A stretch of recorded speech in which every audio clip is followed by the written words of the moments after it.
Welcome to Booked, the bookstore education podcast brought to you by the American Booksellers Association. In this episode, we'll be listening to Harnessing Edelweiss, Analytics and 360 in Action, a session that was presented at Winter Institute 2026 in Pittsburgh, Pennsylvania.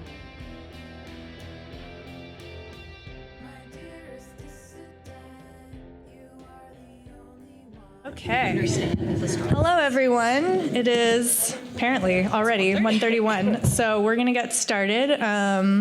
Y'all want to find your seats. Thank you so much for joining today. Am I a good volume also? Yes, you can hear. Okay, great. Thank you so much for joining today for Harnessing Edelweiss, Analytics and 360 in Action. My name is Jen Northington. I'm supposed to be Nikki Sinclair, who is still trying to get here because of the storm. So I'm going to do my best Nikki impression. I am not Nikki. Nobody is as cool as Nikki, but I will try. So I am the Marketing and Communications Director at Edelweiss. And I am co-presenting with Eve Dunn and our bookstore panelists. Very excited. Before we get everybody introduced, some housekeeping things. Please do silence your cell phones, any other electronic devices that go beep. This session is being recorded, so you don't need to worry about that. Access to all the slide decks and handouts can be found in the Winter Institute 2026 app, and on the program page of the Winter Institute website. We would love for you to complete the session evaluations. You can either do it in the app or there will be a direct link in the slides. And again, the session is being recorded. It will be posted on the book website. And when we get to the Q&A, because we are recording, please raise your hand and wait for the ABA room-minder, who is Emma back there waving a hand, to give you the microphone before asking your question so we can make sure it gets into the recording. Next slide. The ABA would like us to remind attendees of the antitrust guidelines in place for this conference via the Sherman Antitrust Act. The booksellers in the room, virtual or otherwise, are by definition competitors, which means that under the law, they're prohibited from discussing certain things. No discussion of price or pricing policies, no discussion of boycotts, and no discussions of dividing up a market. All right, next. So this is a 2-hour interactive session intended for intermediate Edelweiss users who currently subscribe to Summit Analytics and have 360. We'll touch on both of our analytics tiers and what's included. So if you're thinking of subscribing, there should still be some information about those options, but the demonstrations that we're going to do, and we're going to have an interactive like pull your own. If you have your computer, you can participate in that. That will only apply to Summit level and 360 users. And we'll also demo on the screen. So if you don't have your computer, you'll see what it looks like. So we're going to explore how booksellers can use Summit Analytics and 360 to make smarter, data-driven decisions, strengthen customer connections. Eve and I are going to share live demonstrations and practical examples focusing on inventory management, discovery, and marketing outreach. And we're hoping you will leave with actionable strategies to use these tools to enhance collaboration, streamline buying, and drive sales. We'll also be asking our bookseller panelists how they use these tools at their stores, and we're going to open the floor for questions and demo requests from attendees. Next one. So my name is Jen Northington, not Nikki Sinclair. I'm joined today by my colleague Eve Dunn, who is a client success specialist, as well as our bookseller panelists, Stephanie Schindel. Did I say that right? Yeah. Yes. From Boulder Bookstore in Boulder, Colorado, and Catherine Weller from Weller Bookworks in Salt Lake City, Utah. And next one.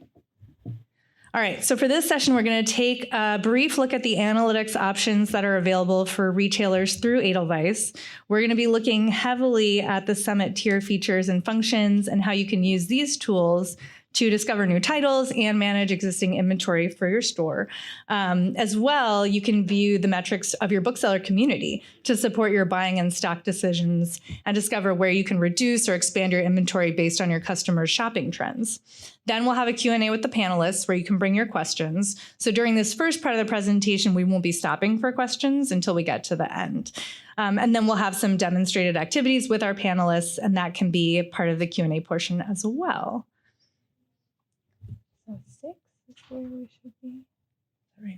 Okay, and then for the 360 portion, we'll talk about why 360 and why targeted email marketing works, who can use 360 and how to get started, and some examples of 360 emails and targeting options. And then again, we'll have our panelist Q&A along with the activity of building your own staff picks email using blurbs from your booksellers. So we consider Edelweiss Analytics to be a descriptive rather than a prescriptive tool. It can show you what's going on in your store, but doesn't tell you what to do. You know the needs of your community and your store better than anyone, so the ultimate buying and returning decisions are up to you. But making those decisions with as much information as possible can only be a helpful thing. In case we have any folks here who don't have either tier of analytics and are just looking to learn more, I do want to mention that we have a basic tier of analytics called Basecamp that is free to new stores for the first year. The feature and demos that we're looking at today come with our more advanced Summit tier, so not Basecamp. But in case anyone wants to start out with a basics, that is available to you. And the Basecamp tier of analytics feeds your POS data into Edelweiss, specifically in the comparable titles area. So you can see while buying your front list titles, let's say, how those comps have performed in your store. And while working on your orders, you can see your sales and inventory history on those comp titles to help speed up the buying process and make more informed buying decisions. Your reps are also able to see these numbers so they can make better suggestions for you. But again, as this session is designed for intermediate users, we're going to focus on the Summit tools, which do also include the Basecamp functions. And if you have any questions about Basecamp versus Summit, we're at table 4 out by the welcome desk. It's like way in the corner by the ballroom. And we're always happy to talk to you about it. Okay. So slide 8 is where we are. Yes. The Summit tier gives you access to tools that analyze your stock to help ensure that all those books on your shelves are working for you and your customers rather than simply taking up space. Analytics is also a unique collaborative analysis tool in that you'll be able to see an aggregated list of best-selling titles, most ordered not yet published titles, and more from your analytics using colleagues at other indie bookstores. You can find your analytics tools on the analytics tab of our site, as well as via a monthly personalized shelf report that you get as an emailed link, which opens an interactive app on Edelweiss. That should be what the image is displaying. And during the session, we won't have the chance to get into the shelf report much. So if you have questions about yours, you can email us or book time this week to go over that. Are we on 9? No. Okay. So here's where you'll find the analytics tab in your Edelweiss account if you have Summit. And here's where you'll find how your own inventory is doing compared to the market data and your more in-depth stock analysis tools. We organize this page into a series of lanes that can each be configured to show you specific timeframes and specific markets for the info displayed. First up is the most popular titles tool, which is designed to show you the most popular titles, unsurprisingly, in your market, how you're stocked, and as well as how they are performing in your store via the shelf days metric. That's calculated by how many copies of a title you have times how many days since it last sold. So 4 copies of a title that last sold 3 days ago would give you 12 shelf days for that title. And that metric is calculated this way because the more copies of a title you have, the more space it's taking up on your shelves. So a title that you have 6 copies of is taking up 6 times as much space in your store as a title that you only have 1 copy of, right? So you want to make sure that those titles are selling and that you're bringing in the right quantity of each title to sell. Titles with a low number of shelf days are considered fresh and make up the green area of the pie chart. And titles over a certain number of days are considered stale. So the default for fresh titles is 90 days to incorporate the average buying season. But you can adjust this depending on how often you run returns or turn over inventory. Again, you know your store and your customers best. So it's up to you to determine how quickly a title needs to sell for it to be doing well. And for all lanes in Summit, you can set your market to incorporate data across all indie retailers who use analytics, or you can dive into more specific markets like your region. So what you're seeing here is that of the top 200 titles across the Mountains and Plains region in the last 12 months, this is slide 10 still, right? Yes, okay. Yes, of the top 200 titles across the Mountains and Plains region in the last 12 months, this bookstore has 62.5% of those titles in stock and selling well. 6% are selling okay, which you can see in the teal part of the graph. There's barely any blue in this graph. They have 1% of books that are stale or not selling well, so they're actually doing very well. And then the yellow part of the graph are titles that they have on order at the time we're looking at this. The orange slice are the titles that are popular across the market, but are not currently in stock or on order at this store, which they might consider bringing in. So this store, it looks like, is doing well, making the right buying decisions for them, and that most of their current stock is turning over well within the time frame they want it to. Next slide. There's a similar logic to the top not yet released lane. So here you'll see top titles on order in your selected market compared to what you have and haven't ordered. So again, you're able to see what other stores are bringing in that you may have missed and that you can put on an order. And I'm sure you all know it's really common to miss some titles each season because there are just so many catalogs to go through. So it can really help identify any of those missed titles that you may want to take another look at. And that may end up selling well for you. And then next is the stock analysis lane, which assesses your inventory itself via the shelf days measurement. So what titles are fresh and selling well, what have been sitting on your shelves for a while, and you might want to push to sell or send them to a return report. Okay, 12. For all the analytics lanes, you can apply a filter to evaluate smaller targeted portions, such as a particular publisher's title or a BISAC, your own POS categories, maybe an Edelweiss tag that you have going in your store. These options are going to be in the left sidebar, like your catalog refinements are in regular Edelweiss. And this is particularly relevant for this lane because it's a great way to take stock analysis to the next level. So using the filters, for example, you could analyze your stock of just comics and graphic novel titles, or even Macmillan distributed comics and graphic novels, and see what's selling and what isn't. One lane that looks a little different from the others is the category performance comparison lane. We're going to spend some extra time here because this lane plays well with the others and can help you find new items to put on order. So the purpose of this lane is to give you a tool which you can use to compare your different store categories to each other to see which are performing the best or the worst, or that may be just as they need to be. The idea is to help you prioritize those areas of your shop that might need more immediate attention, whether it's an influx of titles or the opposite, maybe they need returns. And these comparatives are relative, so it's comparing your categories to each other rather than some objective ideal performance or your peers in the shelf report. It measures each category according to turn versus inventory. So it essentially asks the question, is this category sized according to its performance? So for an example, if your gardening section makes up 40% of the inventory in your shop, but only accounts for 5% of your sales, that means that that category is oversized. Categories that would be considered overstock show up in the orangey portion of the graph, and those categories listed in the yellow portion would be considered understock, meaning they're moving faster than you have stock. And you can view this according, again, to BISAC categories, but also by your own POS categories. If you select one of those understocked categories by clicking on the yellow numbers, you can see specifics of a genre or POS category's units versus turns. And if you click on that genre name, it will apply a temporary filter to the whole analytics page, which is what is showing on that lower image. And what you can do then is head to the most popular titles lane and see what popular titles in this understocked genre you're not currently bringing in by clicking on the not in stock slice of the pie. And you can then also further filter by publisher to start adding those titles to an order. Are we on 15? Okay. And once you have that list in your analytics lane, you can choose to generate an Excel file with the titles, add titles to an Edelweiss collection to work with, or place an order like you would a publisher's catalog. And then you can also play with the selected market, maybe just look at titles that are missing from your shelves that are popular among your regional peers. You can do something similar for overstocked genres, see a list of titles you might want to return by exploring the cool/stale titles via your stock analysis lane.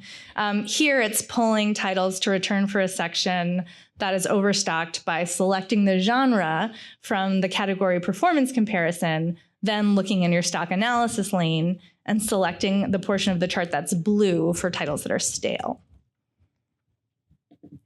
And again, you can further refine these by publisher and generate an Excel file to act as a pull report or add titles to an Edelweiss collection. So thank you for listening through all of that. It was a lot, I know. We're going to bring in our panelists and get started with a couple questions for them first. So what are your favorite ways to use analytics? Do you use it to support discovering titles, identify books that are sitting on your shelves? Okay, how's my volume? I'm a little hoarse here, so good? All right, thanks. So there are a number of things I use analytics for, and I use them both monthly, quarterly, and annually, so 3 times a year. The first one is turn reports, and I use the stock analysis lane for that. We've got a lot of funky POS sections. We're independent booksellers. We do things our own way rather than the BISAC way, right? So being able to see that is very helpful to me. Our store is also, we use our POS system and inventory system in a non-traditional way. So this gives me a better way to see a turn report. Additionally, it allows me to see the things that Jen just outlined. The percentage of sales is really important. That changes over time, and it can be quite illuminating from season to season or from year to year to watch how those things change. So when I'm running those reports, I am setting those time periods, and then I'm dumping everything into a huge spreadsheet that I can then sort and manipulate a number of different ways. I also use analytics to deal with overstocked and understocked issues. For that, I use both the Regional Trade Association sorting method and the U.S. Indie Booksellers sorting method. And I'm looking for a couple of things there. One is titles we may have missed in the front list buys, because as everybody in this room knows, and as Jen already mentioned, it's easy to miss things. Things pop. It didn't make it because of your budget. And then all of a sudden you really need it. So it helps us with front list. And I will take a look at that at the beginning of each front list season and at the end of each front list season. Additionally, I sort for overstocked sections, and I tend to do that quarterly. Monthly, it doesn't make much sense. And then I do it again yearly.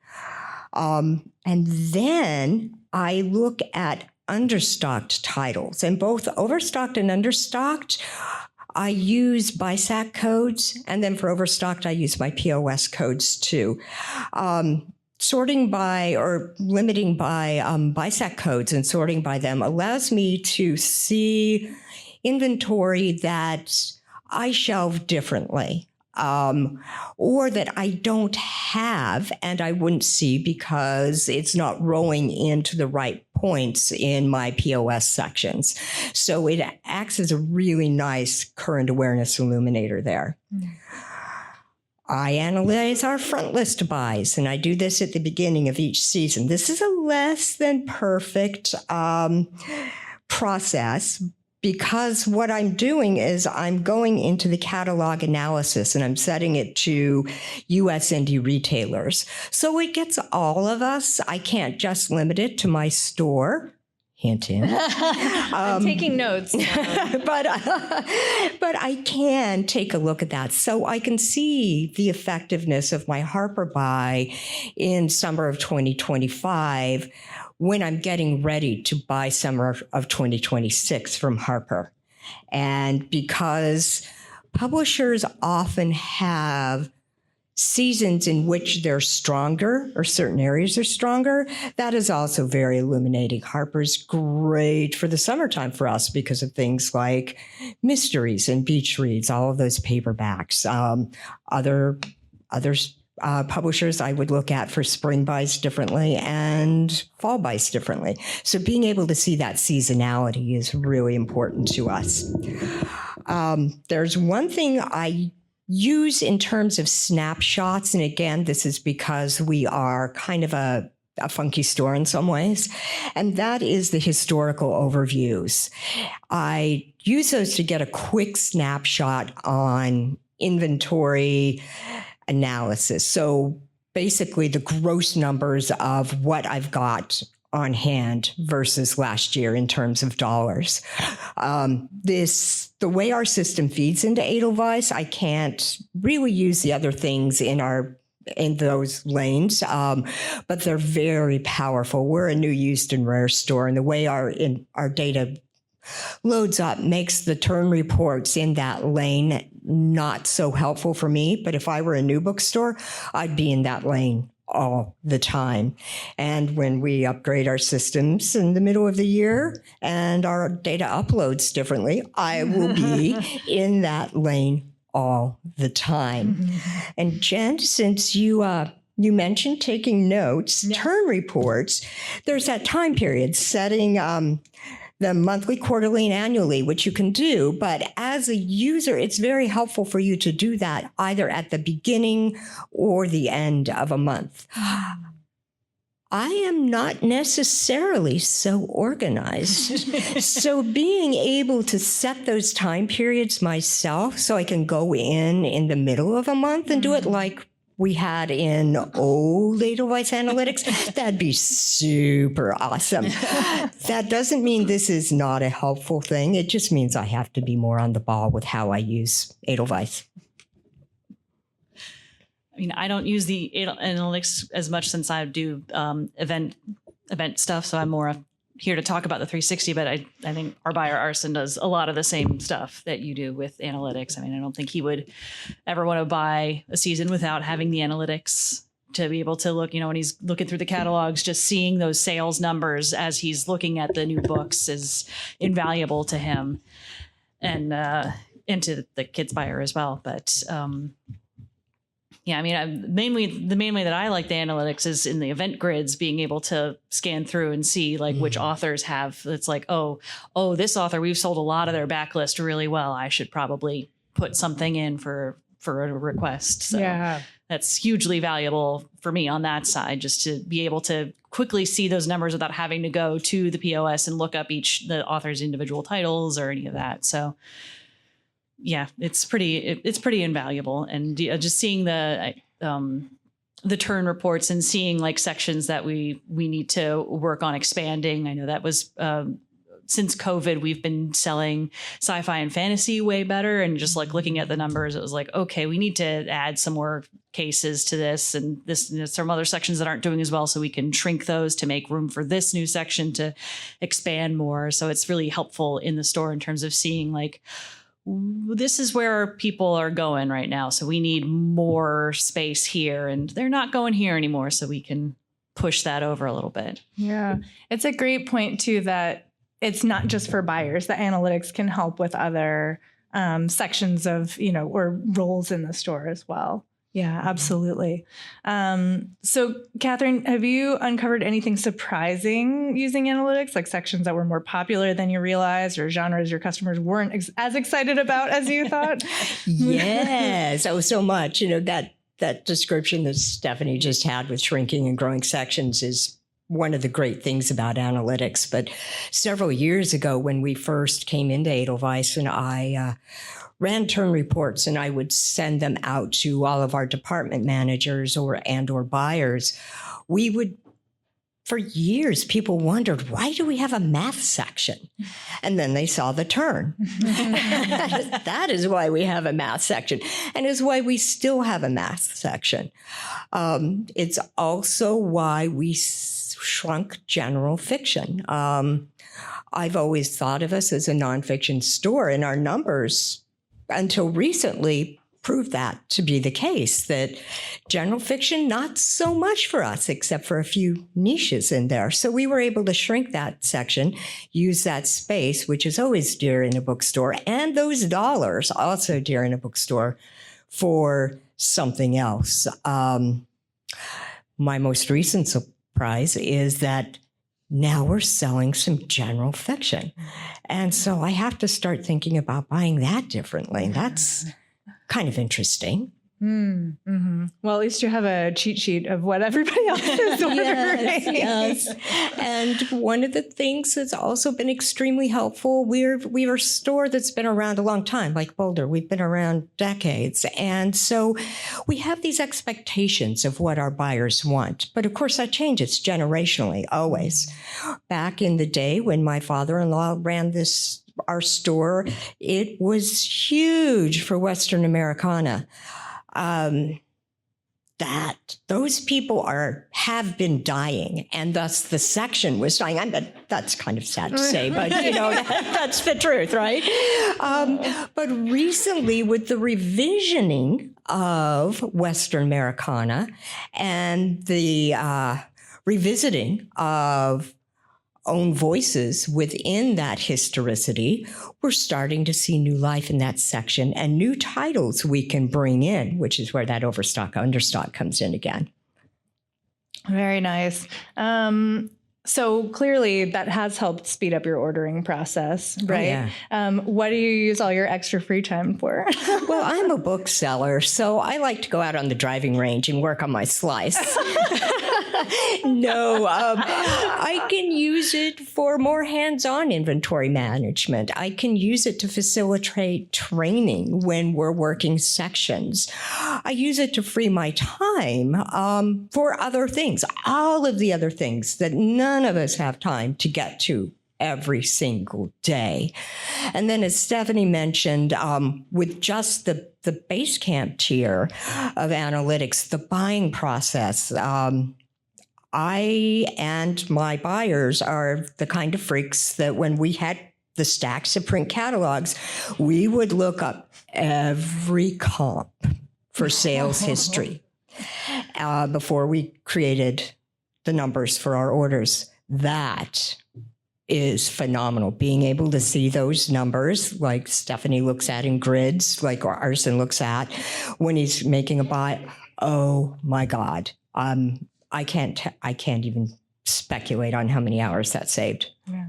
That just gave me a flashback to back in the heading the Random House, like you get like the 20 catalogs and you'd spend 5 hours entering everything in. I did learn 10 key doing that, but I don't miss, all the hours we spent physically entering all of the orders into the system.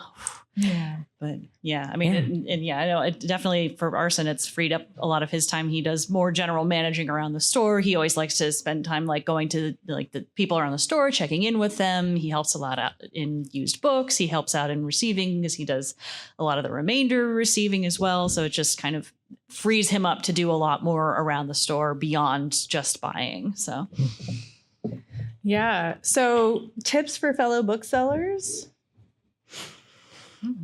All right. So despite the intention of this room, just in case, if you're not on Basecamp already, for the love of God, the amount of money you spend on it is paid back to you tenfold in your own hours that you will save. So start there if you haven't already.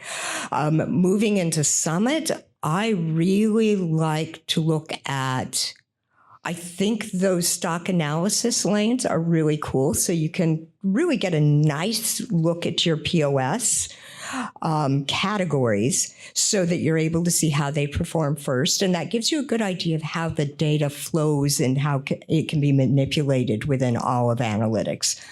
And then I would roll right into looking at what you may have missed. So those popular titles lanes, I think, are great. You can always pull something in from a warehouse, lickety-split, especially if you know about it in advance. I think just playing around with it, just clicking on everything and seeing what everything does and finding the thing that catches your eye, like, oh, that's interesting, and playing around with it. It can be a bit of a rabbit hole where you just kind of end up looking at it and it's like 2 hours later, like, oh, I should be doing something else. But I think it's helpful just to play around and see what catches your interest and just see what you can learn about your own inventory and your own numbers. Yeah. Yeah. And you can't break it. Really, truly. If you can, I would have already. And the support at Edelweiss, I'm just going to pitch this. It is amazing. You can put in a support request and you will hear back quite quickly. There was a time when we were demoing the new view for the catalogs, and I just demonstrated clicking the help button and putting in a quick message. That was at a trade show. And by the time I got to my room that night, somebody had responded to me because they didn't know I was just demonstrating and said, hey, I'm here. So utilize, there's a great set of facts that are on FAQs that are on the site, but also the support staff is golden. So they're here to help us, and they do. Yeah. Shout out to our support staff, and especially Nikki, who, again, would be here being a genius at you, except for that her flight doesn't get in until tomorrow.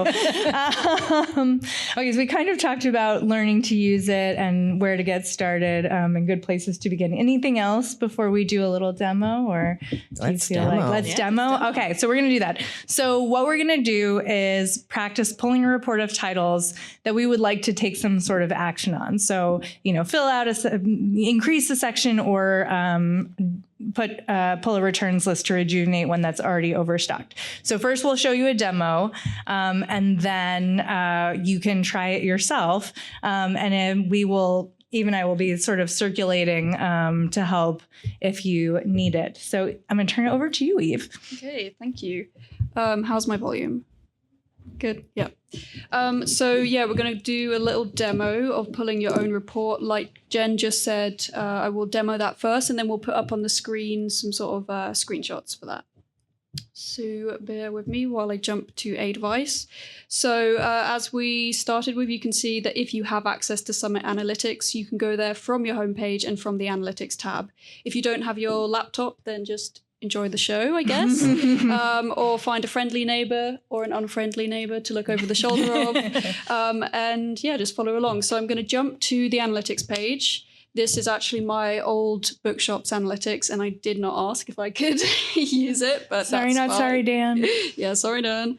Here we go. This is actually UK based, but it makes no difference. We're just looking at titles, and we are going to start by selecting a category because it's just an interesting way to look at a specific category, which actually helps a lot if you specialize at all. So this was a children's bookshop, or is a children's bookshop actually. So I'm going to go to the refinements on the left-hand side, and I'm going to go to children's, which will be at the bottom.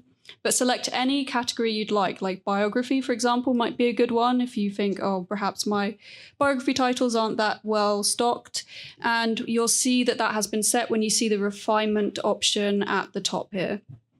Is everyone following along? Yep. Okay, cool. So the next step is we're going to select the blue section. Now, children's probably actually wasn't the best choice for this because this is a children's bookshop. So guess what? They're pretty good at stocking kids' books. So the little sliver that I'm looking at is right here. It's only 13 titles out of a 200. But yeah, whatever category you've selected, just look in the pie chart in this most popular titles lane and look for that little sliver of blue. If it doesn't exist, then congratulations. You're a very brilliant bookseller, book buyer, gold star, but it means you can't follow along. So maybe pick a category that you think you probably don't stock that well.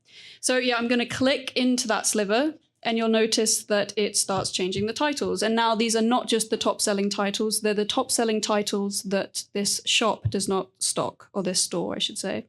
And what I can do from here is go to view titles in grid, which is just at the top right of the screen, just a little view titles in grid. And it's going to give me a popular detail view. I mean, this is only 2 titles, but if you had quite an extensive list here, you have a lot of really useful information from your shop. So on the right-hand side, you have your shop information like on order, on hand, and so on. And then you have all the UK indie trade retailer information there, like sold, stock, and ordered.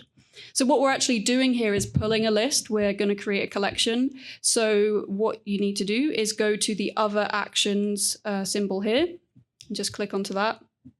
I always say actually that the other actions option, I guess, in Edelweiss is kind of the toolkit of Edelweiss. So if you ever see it, definitely have a play because you can do quite a few cool things there.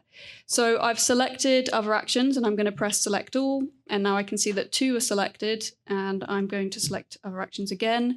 And I'm going to create a collection. So let's go to add to collection, which was actions on selected. And just maybe I'll just say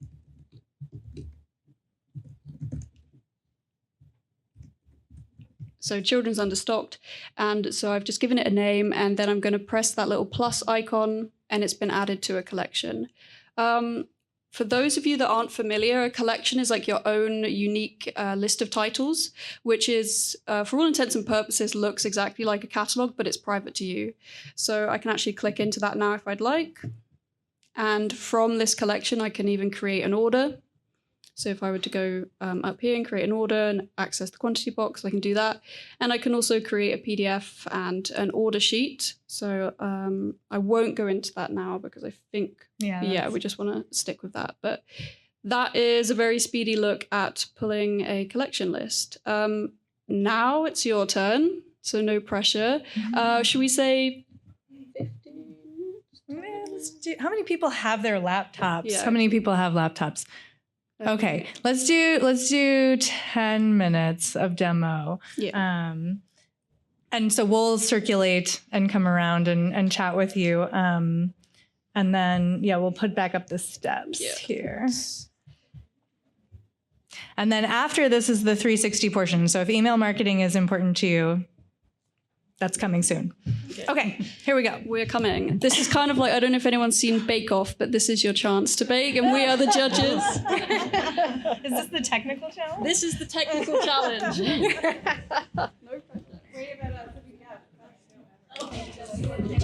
In case I didn't make it clear, I just wanted to say that if you're pulling from the blue section, because these are stale titles, this would be basically a returns list. So if you want to name the collection like biography returns. Okay, I'm coming back to the floor, so continue. You end up leaving. All right. Did everybody get what they needed? Yes, good. Okay.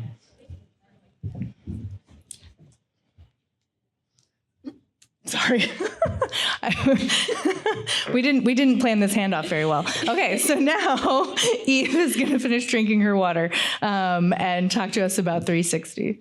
Yes. Okay, so 360 section. 360. Where to start? But yeah, 360 is our newsletter mailing system. And the reason we're sort of tacking it onto this analytics presentation almost is because it's entirely free for analytics subscribers. So you're welcome. But yeah, it's a targeted email marketing thing, and it is the only bookseller-specific marketing system in the world, which is pretty cool. And that's something, that we've been able to do with our legacy in the book industry, because we have been in the book industry for 20 odd years. And we have a wealth of publisher data. So it was a pretty, I'm not a developer and they'll probably hate this, but like a pretty easy step for us to at least make that step into creating this system. Maybe natural is the right word. Natural, yes. Sorry, developers. So it also works with your POS and inventory data. So the way we take a file from your POS for analytics, it's also fed through to 360. This means it can inform some really helpful newsletter suggestions. So it will give you a lane that will say something like, these are your titles with the most copies in stock. So maybe you have like 50 books in for this, or 50 books of this one title. And you're like, why do I have that many? Let me put it in a newsletter and then create some hype around it. And you can also market events for it, which is great. Again, with the publisher-provided data, that's saving you a lot of time, because everyone knows booksellers are not exactly time-rich, so you will not have to copy in any title blurbs, any publisher jacket covers or book covers. It's all in there for you, which is great. Let me jump. So we're actually going to watch a very quick video, which just is an overview of 360. So bear with me while I put that on. And this is just going to show you how a campaign is created and how it comes together quite quickly. You don't want to play it on that. Oh yeah. This video will go over how you can create a campaign in Edelweiss 360 in 5 minutes or less. What you see here is the 360 homepage, and to create a new campaign, we'll just click here. The first thing to do is name it. This is just internal for your organization and is different than the subject line. When we click create, the new campaign will be dropped into the list of active campaigns, and we'll just click on it to open it up and start adding titles, events, or collections. So when we click this button here, notice there is an option to bulk add titles. You can use this option if you're working from a spreadsheet or other list of titles and you don't want to search for them all one by one. You can just paste them in there. For this demo, I'll just search for a few titles here to show you what that looks like.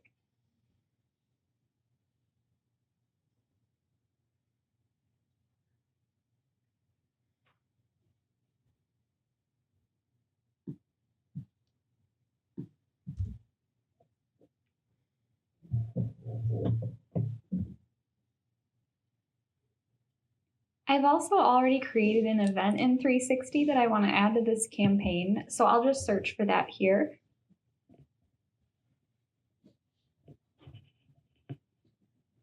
And then we'll click here to preview what we have so far and add some other elements to the email.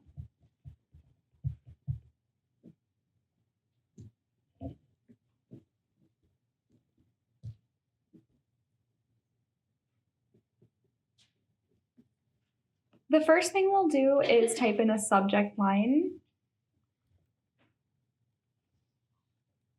and save that.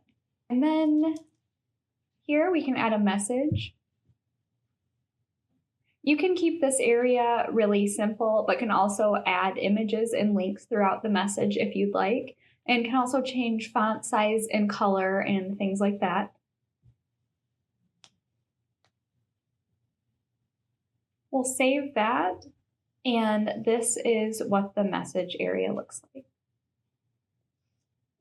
So now I want to add a couple of title blurbs. There are 3 different options you'll see in this dropdown. Custom blurb, where you can either type something out, or there's a really nice autofill option that pulls in the title summary from Edelweiss.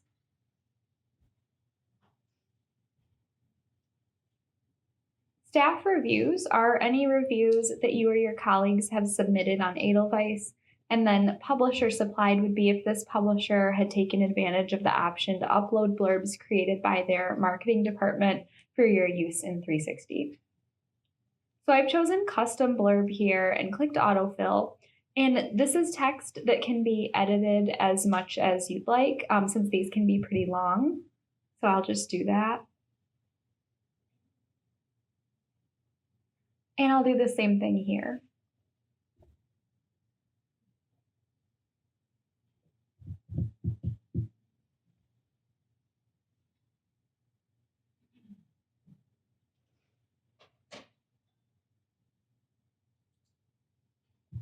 And then those titles you've included blurbs on will look like this and will appear above any other titles in the campaign.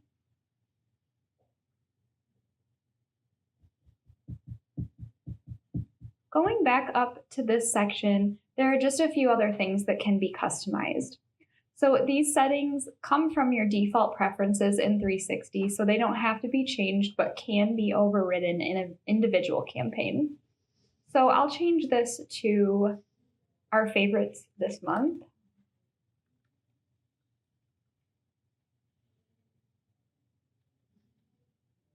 And we can change the buy button too.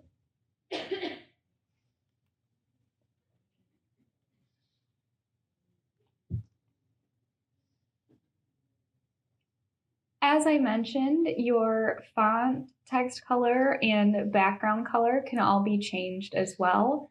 And then once you're happy with how it all looks, you can send yourself a preview to see exactly what your customers are going to see. So once that looks good, back on this screen, we can actually begin choosing recipients for this campaign.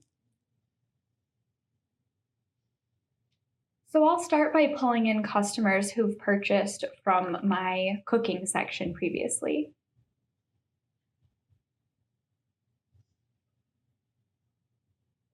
If I wanted to, I could also pull in customers I've tagged in some way, individual customers by searching their name or email address here.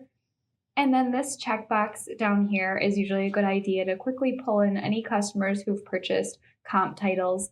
And I'll also select all who've purchased these authors from my store.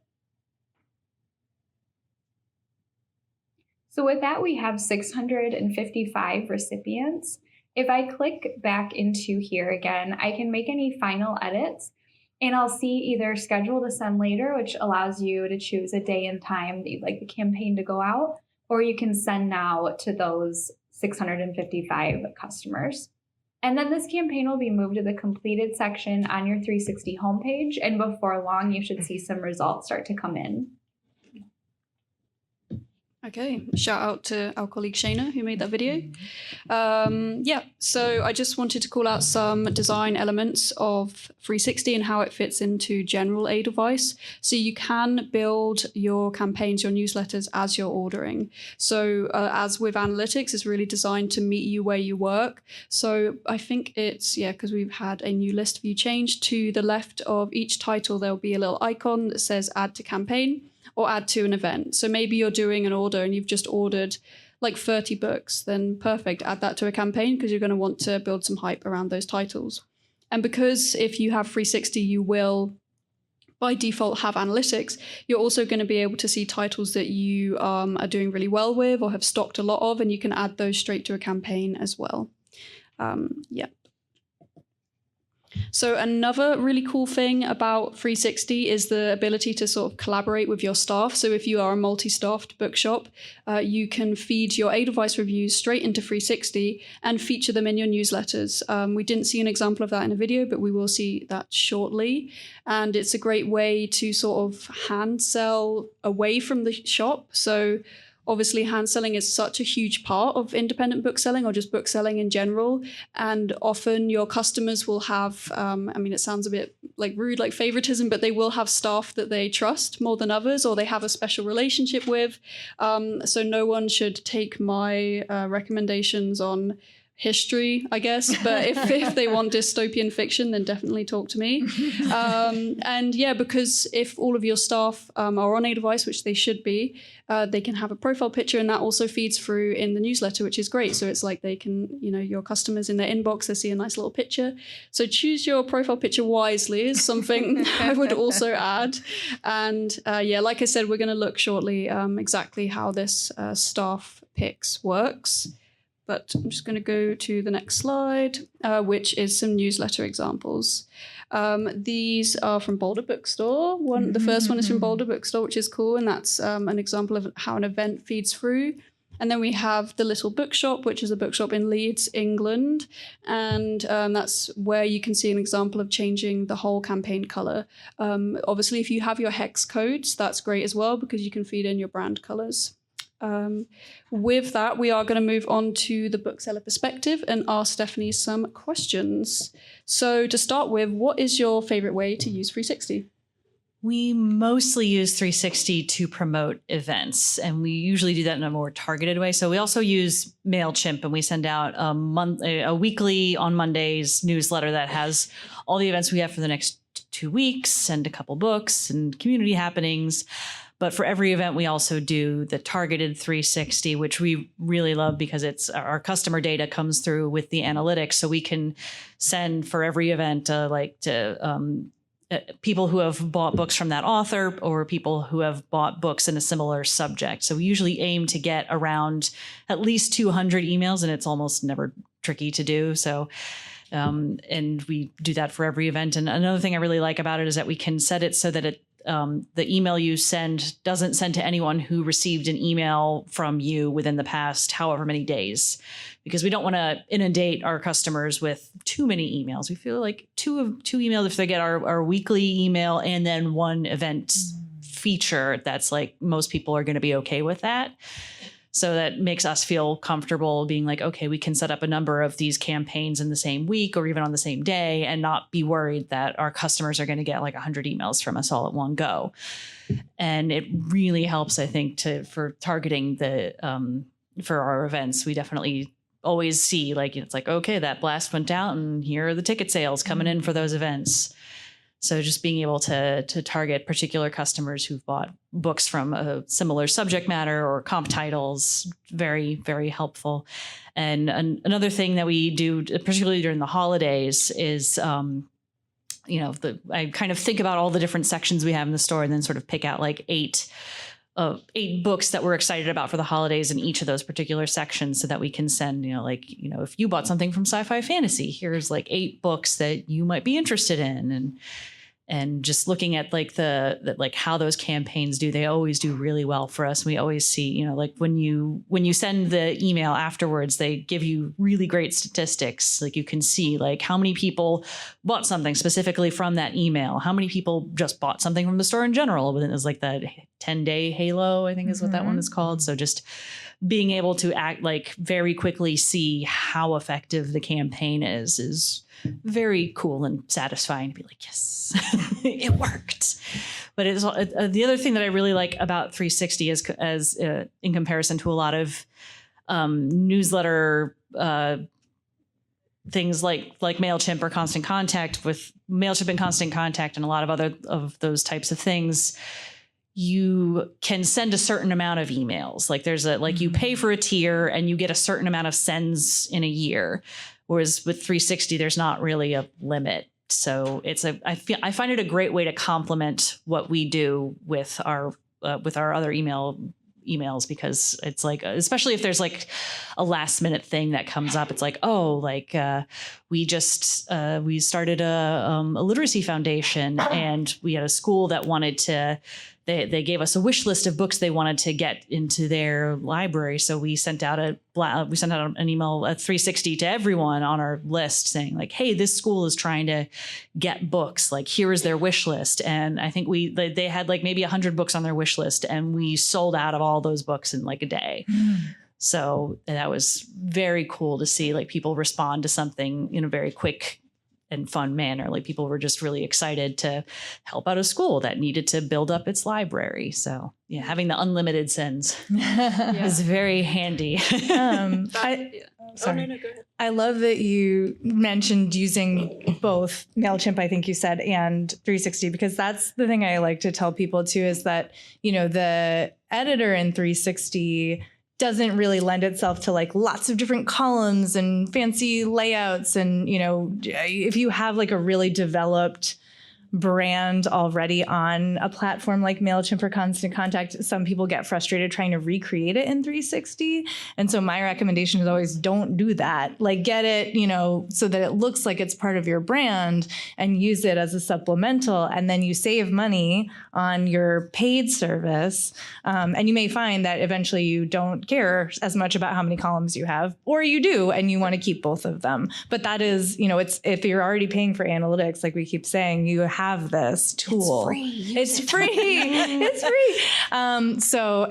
It's so good for like events and like staff picks or like hot title alert. Like, this just dropped. Some people I know do like pre-orders for the following Tuesday kind of thing. Like, you have a bunch of stuff coming in. So it's not an either or situation. It's a both and. Could I jump in to pivot off a couple of things? I told you all I would be worthless with analytics, but hearing you talk, it strikes me there are a couple of things that I really have to call out that our previous events manager and our children's buyer have done, and that I do, and I didn't even think that I use 360. Institutional accounts. I take care of our institutional accounts. So kind of like the school wish list, if an institutional account contacts me and says, we need to get books on this topic, can you help me? I can pull that from Edelweiss and send them fabulous information in 360. Do it fast. I have a former colleague who runs a bookstore on a remote island in the Pacific. And when I'm not feeling envy, after each season, I send them books that are about their island because they have a hard time getting stuff in. So they can really take that list from Edelweiss 360 and use it to purchase. The final thing is a brilliance that one of our people just came up with. We haven't tried it yet, but I think it's going to work. And so I'm just going to tout Claire's skill right now. We're late coming into the adult book fair world. Utah and adult book fairs, it's kind of funky with alcohol. It's really weird. But so we finally just did it. And one of the things we wanted to do was get an ordering booklet like people would get with the old Scholastic book fair. And after it was over and we got that first one behind us, my person Claire said, we can use Edelweiss 360. It can be an electronic booklet, but they could also print out a PDF and bring it in for all of the books in the book fair and have our staff reviews with it. Oh, you are a brilliant woman and I love you.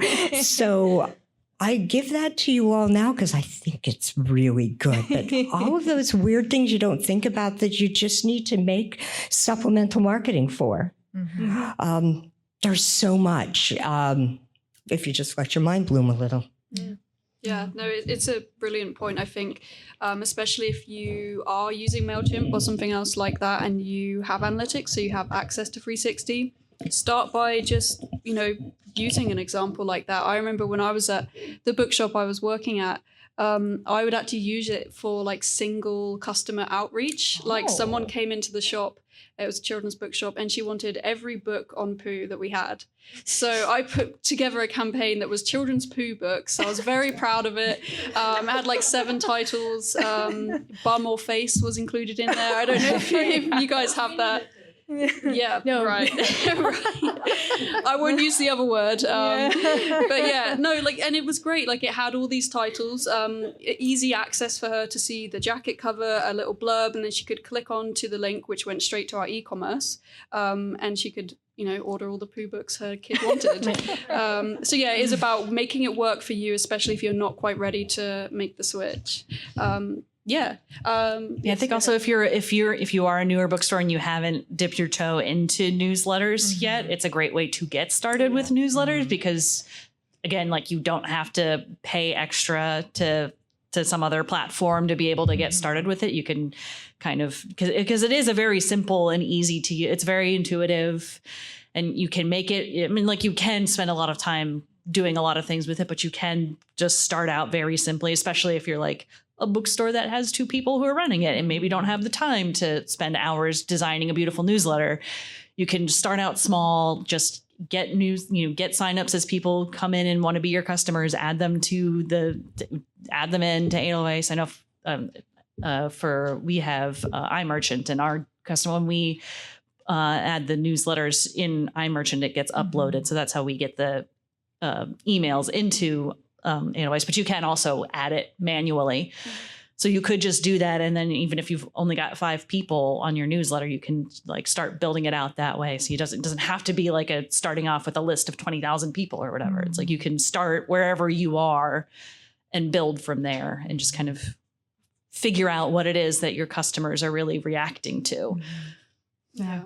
It's a gateway. Yeah. Yeah. So, I mean, maybe every time I talk about 360, I'm like, don't bring up the poo campaign. But I did. Bring it up. But segue onto what is a campaign that you're proud of, that you've worked on?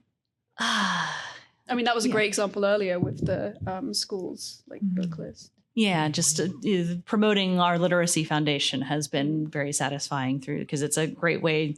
We try not to do too many all blasts, and we try to use it more for specific blasts, but that is something that people have reacted very well to. And it is nice to like see, because you get that data pretty quickly, just to be able to see what it is that people are opening and are clicking on. Because it does also tell you if people are unsubscribing. So it's like, oh, we shouldn't have done that. but yeah, that's the ones we've done for the literacy campaign have been really good. And just like the events, we've definitely seen solid results from using the targeted emails to promote events. People, that was the thing that excited us initially at first, when it was like, oh, we could do the targeted. That's always been, we used to do physical postcards. And this is way better. There's not nearly as much chopping and report running. And, I can, click a few buttons and then kind of get to the same people and be more effective. Yeah. So That's great. Cool. And so you just talked a little bit about customers, but how do you get people to sign up to your newsletters? It's supposed to be a question that the booksellers are asking at the registers, because our membership program is a paid membership. So if people are signing up, we ask them if they would like to join our newsletter, so that all that data is getting in kind of at the same time. We do also have signups on our website. And yeah, those are the main ways. Yeah. So when you have 360, we provide a sort of sign up link, which is just a simple first name, last name, email address. We are actually developing that, though. I don't know when that will be ready, but we're hoping to add in some other options in there, like tags, and so the customer can also click specific categories they're interested in. So that would be great. Keep your eyes peeled for that. And let's just wrap up the bookseller perspective with any tips that you have for your fellow booksellers. Do it. Again, yeah, it's pretty easy. I think just starting small, just maybe do start with a staff recs email or something that if you're a more established bookstore, things that your customers react well to, just maybe pick 4 books you want to promote or an event you just kind of start small and send out the newsletter and see how people react to it. I think another thing that's, again, if you're a smaller, actually, if you're any size bookstore, when whoever is buying your front list, just adding those titles, either putting tags on them or adding them to a collection or sending them just as you're buying. When you're I'm excited about this book, we should do something with it, put it into a collection. Because when you go to the 360 page, you can see collections there. So it's a pretty easy way to remind, because you might, you're in the middle of buying, you're not necessarily going to be thinking, okay, I need to send this email in 3 months when this book is coming out. But if you put it into the collection as you're buying it, then when you go in later, you can be oh yeah, I liked that book. I ordered a lot of it. I'm going to put it in the newsletter. And it's also something you can, if you're a smaller store, then it's maybe just reminding yourself. But if you're a bigger store and you have somebody else who would be doing that, you can send them, notifications hey, here is this collection. Use this to make some campaigns. So. Mm-hmm. Yeah. Amazing. Could I give one suggestion? 2.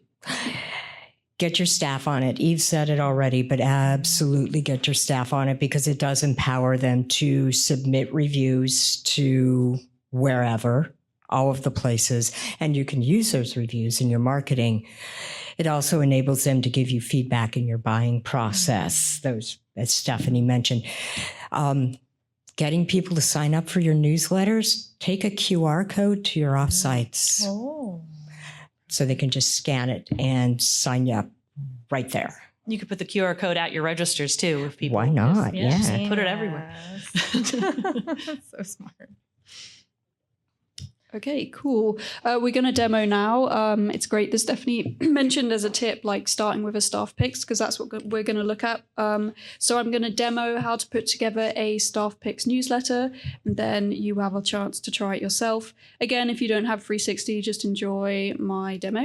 And yeah, let's just get into that now. So if you have 360 and you have the privilege to access it, because each sort of analytics, each specific tool is accessed via a privilege. So I will actually quickly just show you what I mean by that. So under your profile and account, depending on whether you're a buyer or maybe an owner, you might have user administration privilege, buying, designer, analytics, Edelweiss 360 access.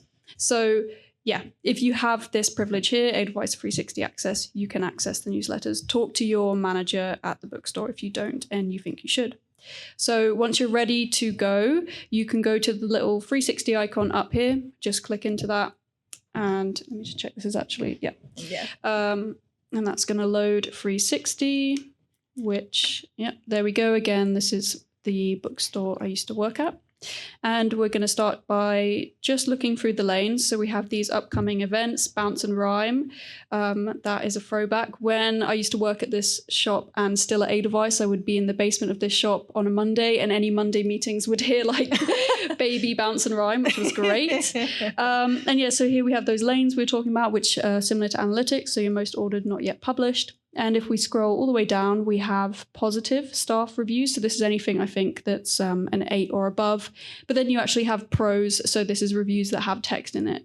If I filter this to of all time, so all published dates, we can see who the show off in the shop is. And there's myself with a meager 14, which I did actually add a few last night because I was a bit embarrassed. So yeah, so that's where you can look at these. I could click on to Dan, who actually also works at Edelweiss. So if you ever see him at a conference, say hi. And these are all of his reviews.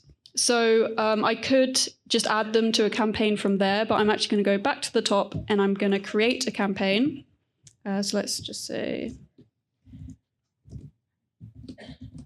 I'm just going to give it a name and create it. And now that exists under our active campaigns. And I'm just going to go ahead, go back to this lane and add a few. So just check. So let's add this, add it to the WI test. I'm going to add some of mine.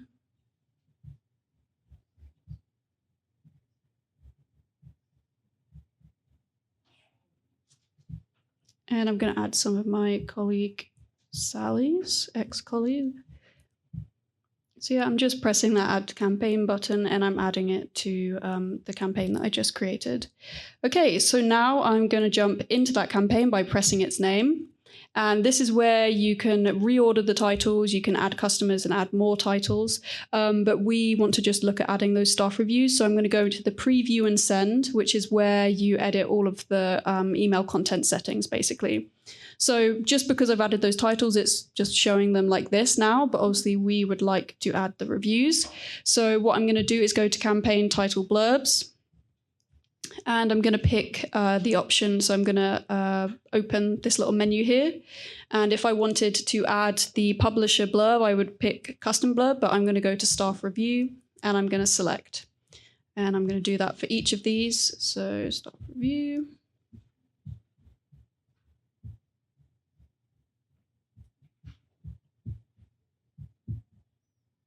There we go. And now you can see it's updated below. So it has a lovely little profile picture and the staff review. So like I said, it's really a way of hand selling when you're not at the shop because you really need to be reaching your customers when you're not at the shop. It's just a part of modern book selling, I think. And let me just collapse that. And then you could add a message if you'd like. But there we go. And then you can send that out and people can buy it from your e-commerce website or bookshop.org if that's where your title's linked to. And yeah, it's a lovely little staff review, staff picks list. I'm going to put on the screen now a sort of screenshot walk by, like step-by-step version of that. So bear with me while I do that. And now it's your turn to try it yourself. Should we... Another 10 minutes? Yeah, let's say 10 minutes. So it's currently, yeah. Okay, so 10 minutes, have a go, or just have 10 minutes to chill if you don't have 360, and wave your hand if you'd like some support. Okay.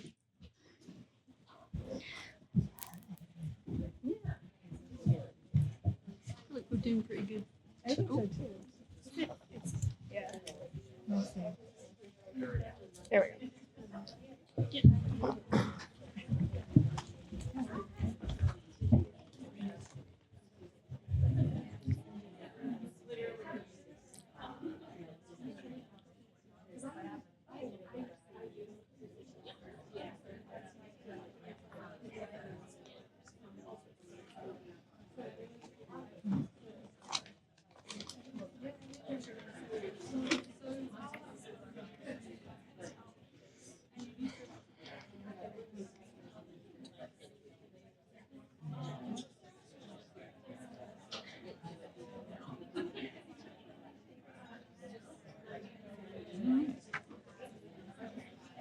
Almost done with day one.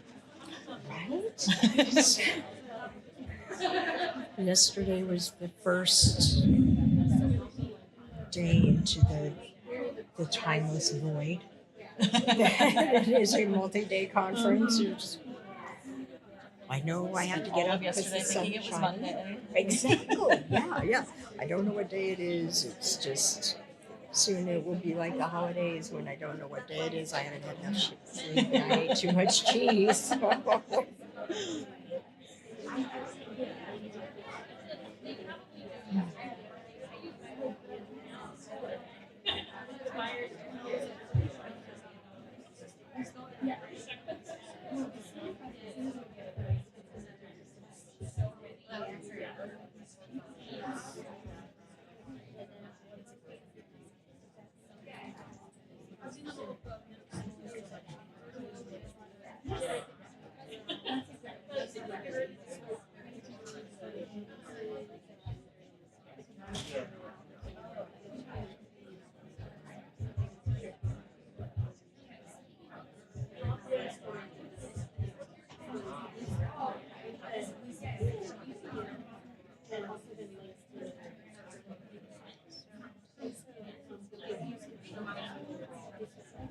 Did you go to anything this morning? I went to the leadership talk for Cindy Dash. I wanted to do that, but could not get my sorry ass out of bed. To be honest, so I'm assuming they recorded it. I'll be able to Yes, catch they did. that later. At least they made sure everyone who was asking questions had a mic so that it needs to be recorded. Yeah, Cindy is one of those brilliant people that I always pay attention to. Yeah. It was definitely a worthwhile talk. Okay, good. Thank you for letting me know, because now I'll make that a priority. Just like good ways to think about things. It's like anytime you make an exception to the rule, you've made a new policy. Yes. Oh my God, yes. A lot of it's just like, there's two main things to leadership. There's like, compassion and compliance. And proper compliance can lead to compassion. Yeah. You gotta know what the laws are, and if you're making everything actually lawful and equitable, then it will be compassionate. And that can be really tricky. One of the examples she was giving was like, if you have a life policy, and there's the difference, right? There's the single mom who's working really hard, but her tire blew out, and so she's coming in late. And then there's the 22-year-old who's already raved the night before and is coming in late, but you gotta treat it the same or make the policy something that can accommodate both, because you can't be showing like, yes, maybe the single mom is working harder, but it's like you've got to have the same policy. Yeah. You don't want it to be too strict. It's like it's just you gotta think about it. It's like how is that going to work? What is it important? What is going to be at the effect? If you change things and if you make exceptions, and then people can come and see you. You're not showing favoritism to one person over another. Or even just get discouraged and leave. Even if they're not the what's litigious the types. message? What's the greater message you're sending if you're treating people differently than other people? Yeah, the tension between meeting people where they are and equity is really, I think, a rough one for booksellers. Yeah. Because most of us are compassionate people. Yes, that was, she talked about that. It's like we tend to err on the side of compassion. At the end of the day, we are running a business. We are, it's like this. You have to be, as a manager, you have to be thinking in certain ways, and it's hard. Yeah. Oh, it is hard. Like the late policy is one that everyone in the room is like, figuring out how to make it work for everyone.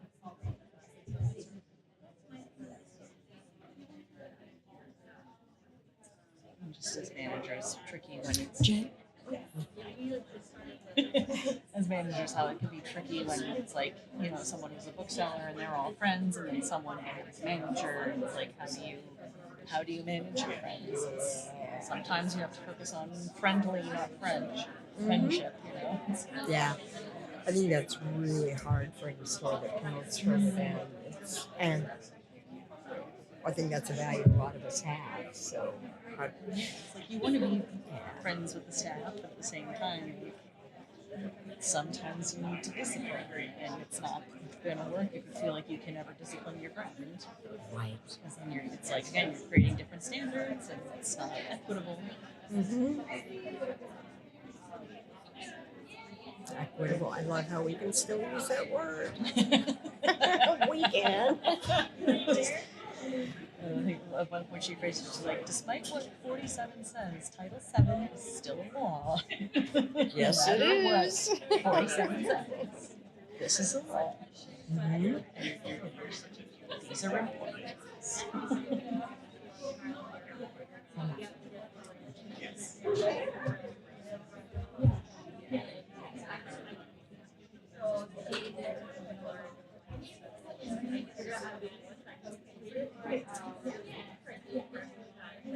Are there any fabulous events for the summer that you're looking forward to? Or spring, since that's top of mind? Our next big event is next Friday, but Terry Tempest Williams. So that's Terry's book is beautiful. and she is lovely. I'm actually the thing that I'm really excited about for that event is that she wants to sign everything in advance and not do a signing license. I'm very excited about Understand? Yes, I do. So we've hosted her a number of times in the past, and she's definitely one of those authors who it's like everybody wants to give her a hug, and they want to spend.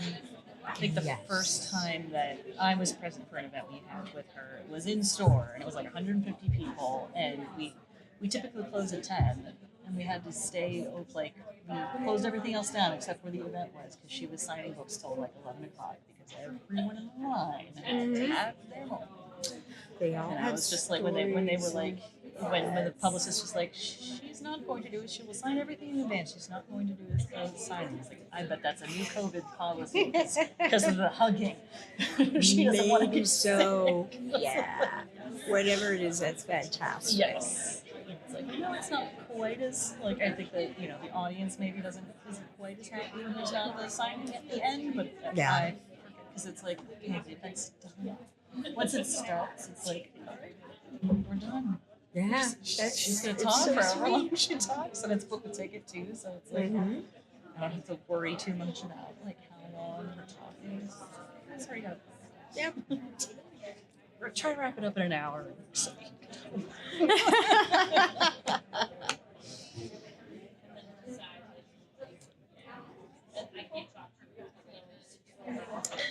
What about for you? Oh, events. Honestly, I don't know. I've been so siloed on getting myself up and running in a couple of different areas that I haven't paid much attention to them. I just place the orders and then they're gone. To be fair, I don't think Arson really knows our event schedule much either. I'm hoping he remembers about Terry Tempest Williams, because he agreed that he would help with it. So. I'm sure he does. He's not very good about thinking about future Arson. Like it's like like outside of like 2 weeks, it's like that Arson doesn't exist. So it's like it's next week, so I'm hoping it's still in spring. I was at a party recently where a friend said to somebody, I have ADHD. There's only now and not now. And I thought, okay, that's kind of cool. Okay. I think that wraps up the demo portion of 360. Just to call out and to say, if you have any questions about 360 and analytics, questions that have come up during this, or you're just ready to start using either of them if you haven't before, you can email support@abovethetreeline.com, and we will be in touch and help get you set up or help with any issues that have arisen, as some things have come up throughout this, which is bound to happen. This actually leaves us with a pretty clean 30 minutes for Q&A, which is great. So I'm just going to go to the Q&A slide. I will say, if you could raise your hand, we're going to get a mic brought over to you. And it would be great if you could say who the question is for, if it is for someone specific, or just ask it generally if it's not. But yeah, Q&A time. Raise your hand if you have questions.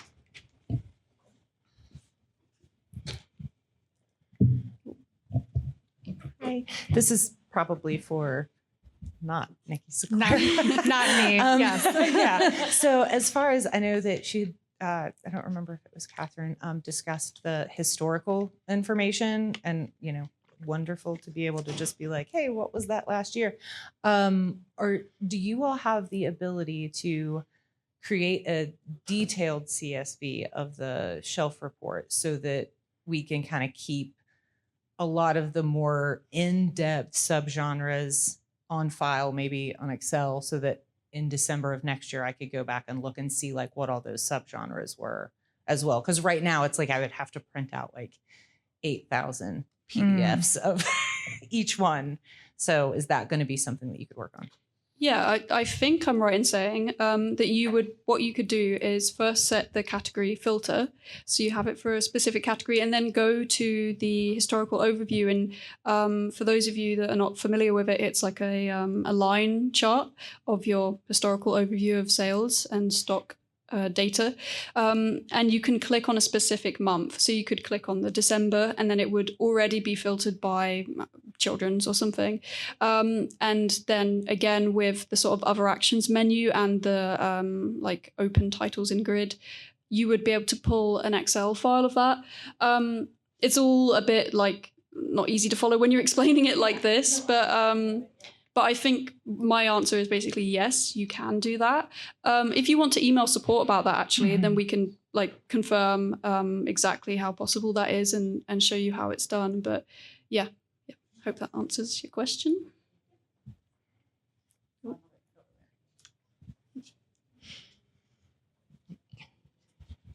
Hi, this question I guess is kind of for everyone.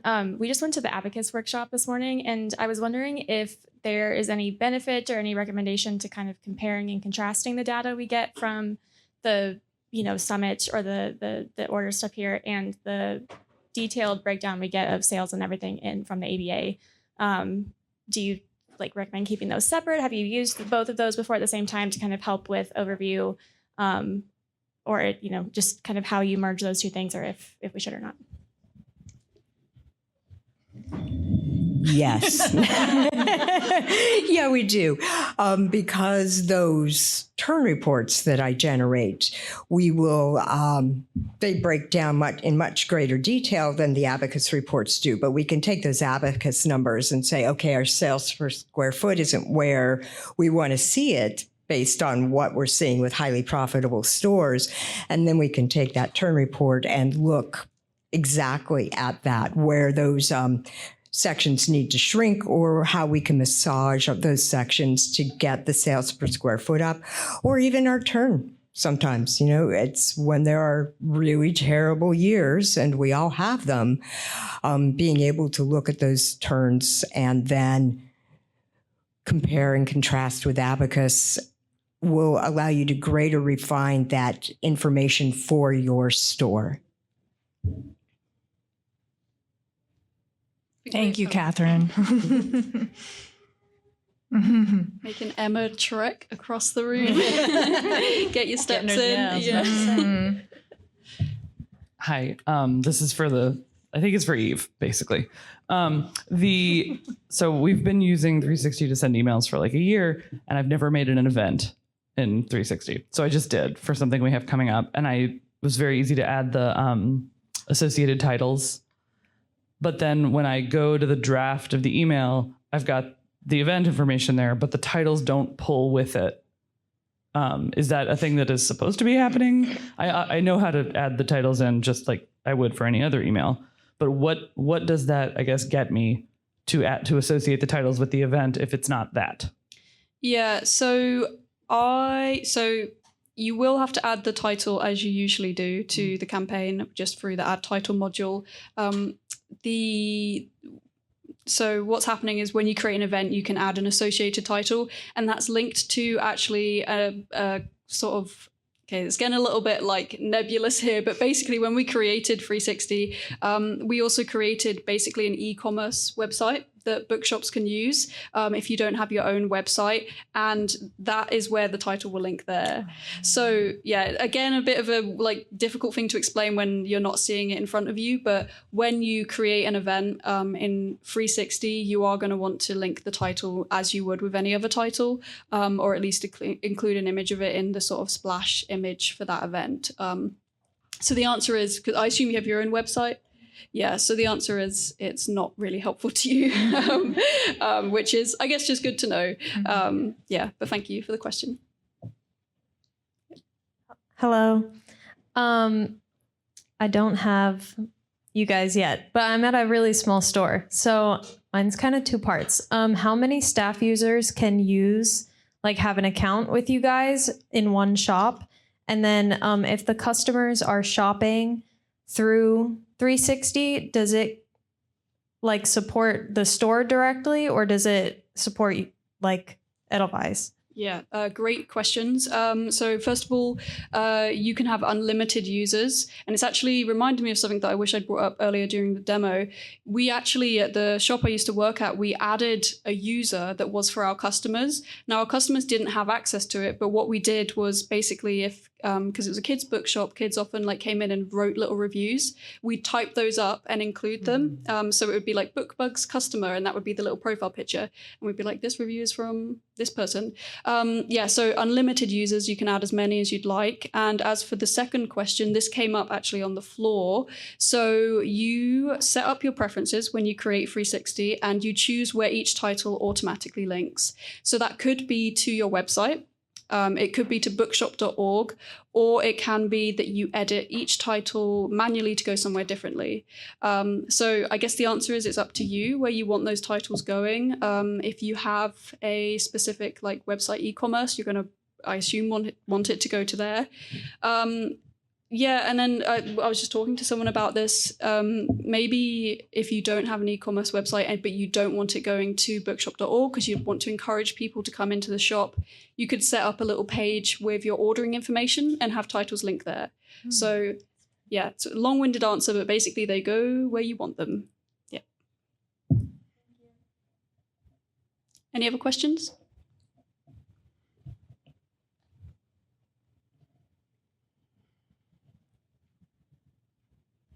Hi, I have two questions that I think are yes/no questions. One is, does it work with Shopify pulling from POS? And then, oh, that's not good. And then the second part would be, we're a hybrid books and comics, and with trade paperbacks and graphic novels, it plays this. But our real struggle is with single issue comics, because we have to pull the last ISBN numbers, which throws off our ability to use a lot of other things for books. And I'm just wondering if anyone else has ever brought that, or if there's any way to be able to do single issue comics in the inventory tracking. I'm not actually sure for the latter question. So I know that in 360, let me just see actually if I can show you this.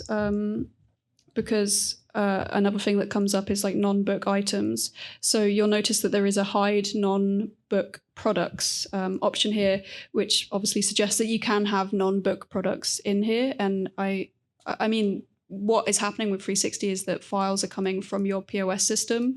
So I mean, really, my answer is I'm not sure. I need to stop dancing around that, probably. Yes or no question. Yeah.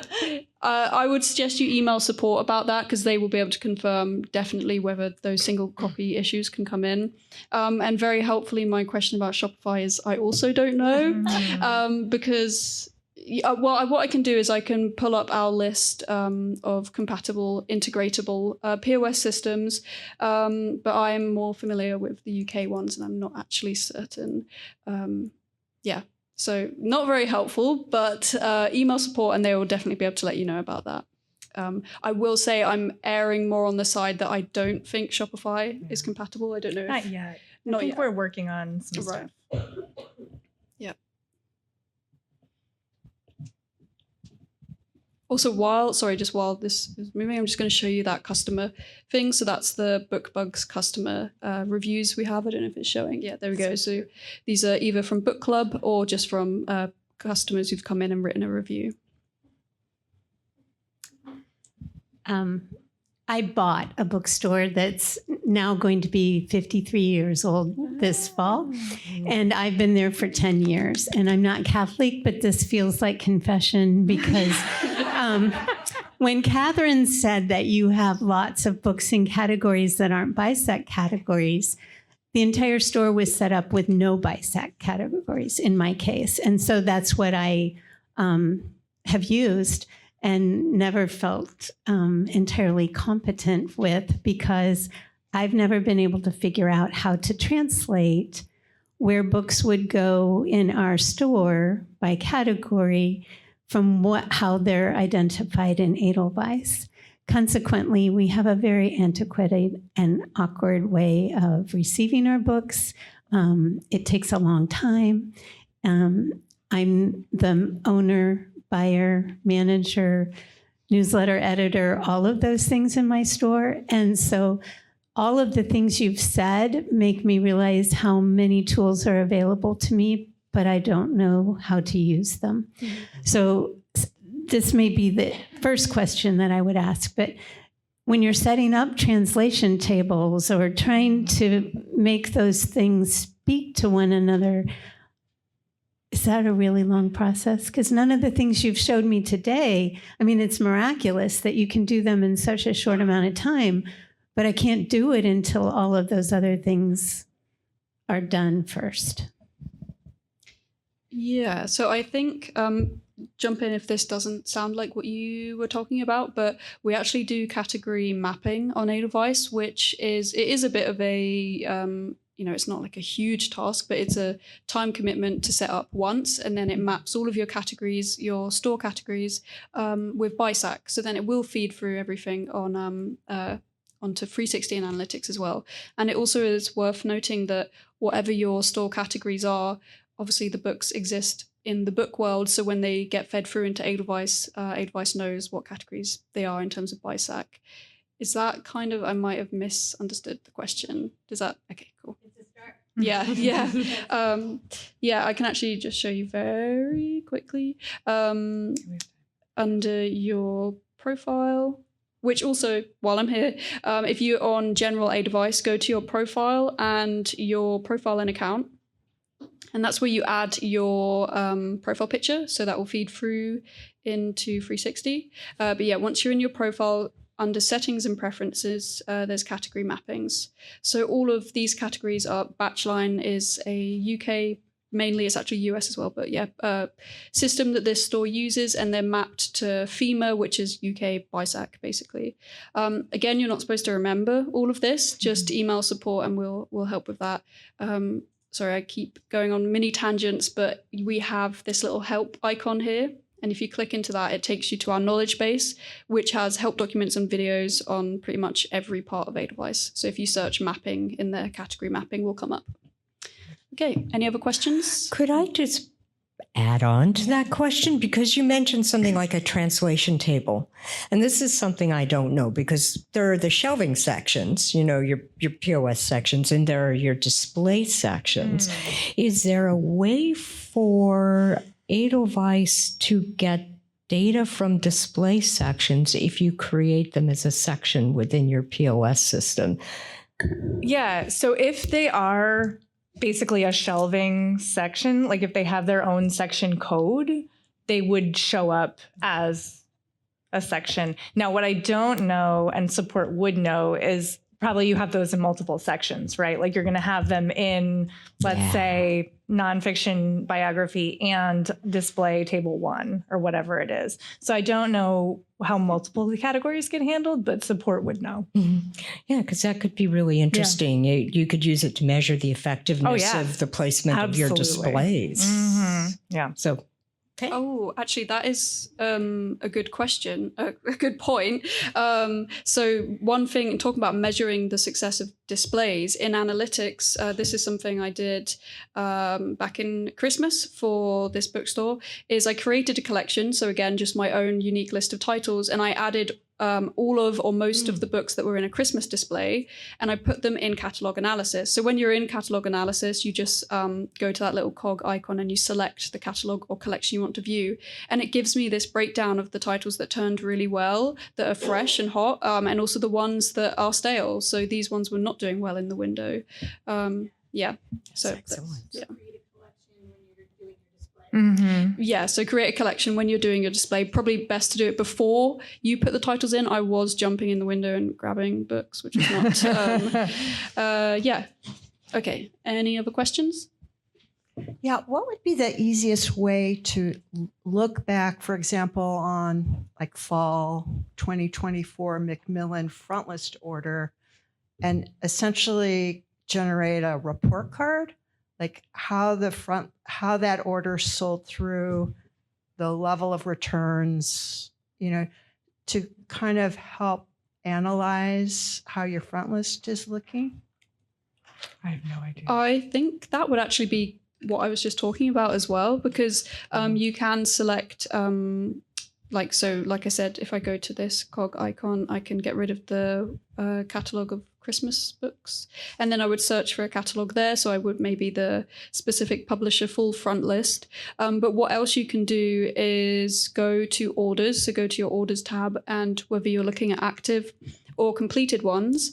So I'll just click into a test one. When you have analytics, Summit Analytics, you have this little pie chart icon on any collection and catalog you're looking at. So I could just click into that, and then this order is now in an analytics view. And 2 of these titles have had no sales, and 2 were never stocked, which is interesting considering it's in an order. Test orders. Test order. Yeah. So that's how I would do that. Analytics view pie chart icon. So I don't see returns. So that's not a category? Returns. Yeah, so There's only 4 titles. there's only 4 titles in that one. So returns are not something that would be captured in that. So that is a case in which I'd say your POS reporting would be more accurate in terms of actual, like a return report. So analytics is great for pulling a returns list when you're ready to actually pull those books. But yeah, I'd rely on your POS system for return data there. I think would be. You could kind of do sorry, I'm an Excel nerd. You could pull the catalog analysis out into an Excel, like there's the export, and then do the same, pull the returns list and then pivot it by ISBN, and you would get all the data in the same place. Any other questions? Can't believe I got to say pivot.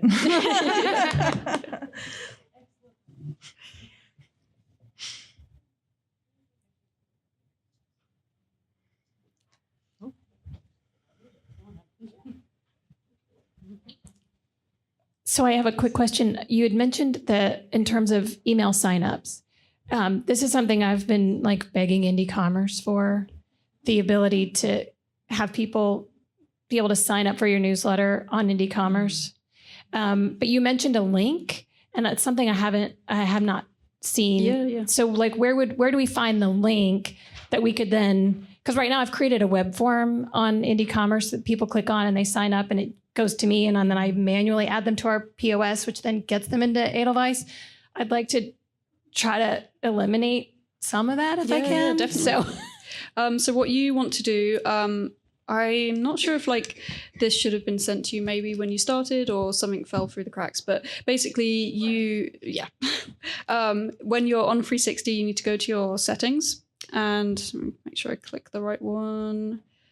Yeah, it's not this one. It's customer app settings. It's a bit of a strange, roundabout way of getting it, but this is once you have it, you have it. So yeah, I'm in preferences, and I'm going to preview, and I'm clicking where it says click here to preview the customer app, and I'm clicking onto that, and just ignore whatever loads. But all you want to do is go to where it says your store name. So it will say like, https blah, blah, blah. After the .co.uk or .com, you just want to go / and add subscribe. And as soon as you enter that, if I spelt it right, it's going to load your little sign up link, and it's going to pull the logo from the one that you entered onto 360. And yeah, like I said, it has first name, last name, and email. And when they submit that, when the customer submit that, it will go straight into your 360, and they're automatically tagged with a tag that says like 360 sign up link. This can be embedded on your website using an iframe. That's how I'd recommend doing it. And yeah, if there's a help document on grabbing that, but again, you can just email support and they'll be able to find it for you. It's all right. Any other questions? Just wanted to also say thank you for attending this session. And it is a chunk of a session as well. So I appreciate, appreciate you being here. Oh, that's what I wanted to say. I did want to mention something. When we were talking about shelving and display codes, so shelving actual category codes versus displays, this is like a little shout out to Square users in the room. We are developing / have developed a POS system, and that does use smart display categorizing, so that helps exactly with that. It will work with specific display locations as well as categories. So yeah, if you want to know more about that, stop by our stand, which actually, now that I'm talking about it, I will say we are tabling Tuesday to Thursday. Yes. Yep, 9 to 5, but we may be at like sessions, but there should be someone on the table. Yeah, there's usually going to be somebody. And if you're at the ABA welcome desk, if you keep going, there's the ballroom on the right, and we're over back by the ballroom doors. I would say table 4, but like that's not the 4th table when you walk in. So don't worry about that. But you'll find us. All right. Well, thank you all so much for attending. Please help us thank our panelists, Catherine from Weller Bookworks and Stephanie from Boulder Bookstore. And a reminder that these slides will be available on BookWeb Sites Education if you want to take a look at them later. The recording of this will be available on BookWeb and ABA's Bookstore Education podcast after the conference. And please, when you have time, rate this in the other sessions you attend. It helps the ABA organize programming for the future. And the QR code, do we have a QR code slide? It says we do. There we go. The QR code on the screen will bring you to our sign-up form for analytics if you don't already have it. And if you want to schedule time with us here at the show, just stop by our table like we said. And yeah, thank you all again, and I hope you have a good rest of your show.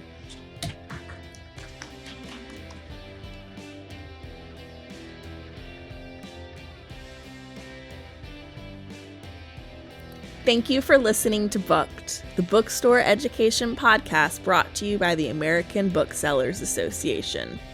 Don't forget to subscribe to the show on your favorite podcast app. Additional educational resources can always be found on the ABA site at www.bookweb.org. Happy reading!